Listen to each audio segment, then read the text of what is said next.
Hello Internet! Around here I go by a Cat of Diamonds and welcome to FannishReviews. I was moderately impressed with my bed head this morning when I woke up, so I just decided to film with it. I hope that's okay. This is the first video of its type on my channel, kind of. I did group reviews in the first few months that I was doing this, but then I just did regular reviews or I didn't review books. However, I felt like maybe I would give the monthly recap a try. I won't include any of the books that get their own reviews, but I read 6 books this month and only gave 2 reviews, so I figured why not.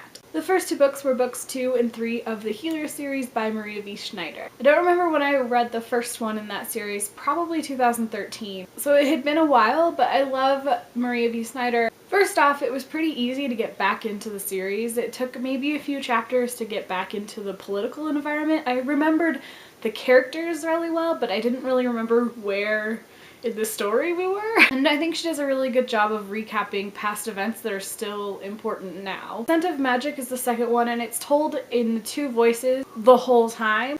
And since I hadn't read the first book in a while, it was a little bit jarring to get used to going back and forth between both voices every single chapter. But then A Taste of Darkness is like a few chapters of Avery and then one of Carrick. It was nice because then you could get a different point of view as to how the puzzle is all coming together. And of course the reason I read these 2 books is because this upcoming month in February, Shadow Study, which is the start of the Soul Finder trilogy, but it goes back to Yelena's point of view in this whole world building, which is exciting because she was the first voice. And then the other 2 books of series that I read were books 4 and 5 of the Immortal Instruments.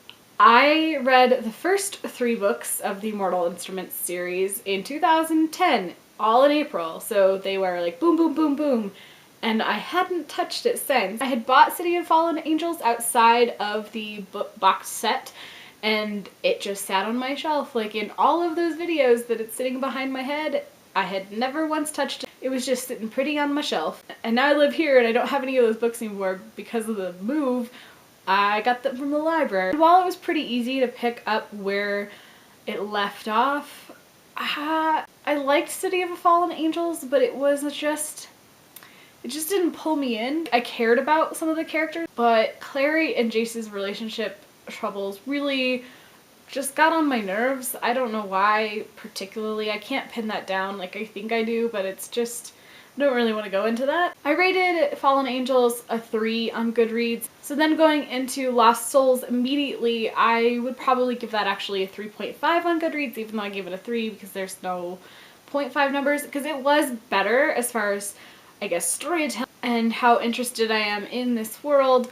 I don't know, there's just something about Jace and Clary's relationship that I just don't connect to anymore. And there's other characters that I really, really love, like Magnus. I would just keep reading the series for Magnus. If you've read Lost Souls, you know where everybody is. I have Heavenly Fire around here somewhere because I got it all from the library, but I am a little bit Mortal Instruments out. I might read a few other books before I jump into Heavenly Fire. It's huge, it's so big. But I am on a good track to finish the Mortal Instruments series in like the next month or so. And then maybe this summer in a readathon I'll be able to like knock out the Infernal Devices series, which I've been really excited to read and I've heard it's really good. And because it's, you know, in London, which is a plus, and steampunk, right? Because of clockwork in the title, it's probably steampunk. So if all of that happens like I hope for it to happen, then I'll be perfectly posed to read Lady Midnight, which is the new Shadowhunter series that happens like 5 years after the Immortal Instruments, and we'll see. As always, thank you so much for watching my videos, and until my next video, happy reading.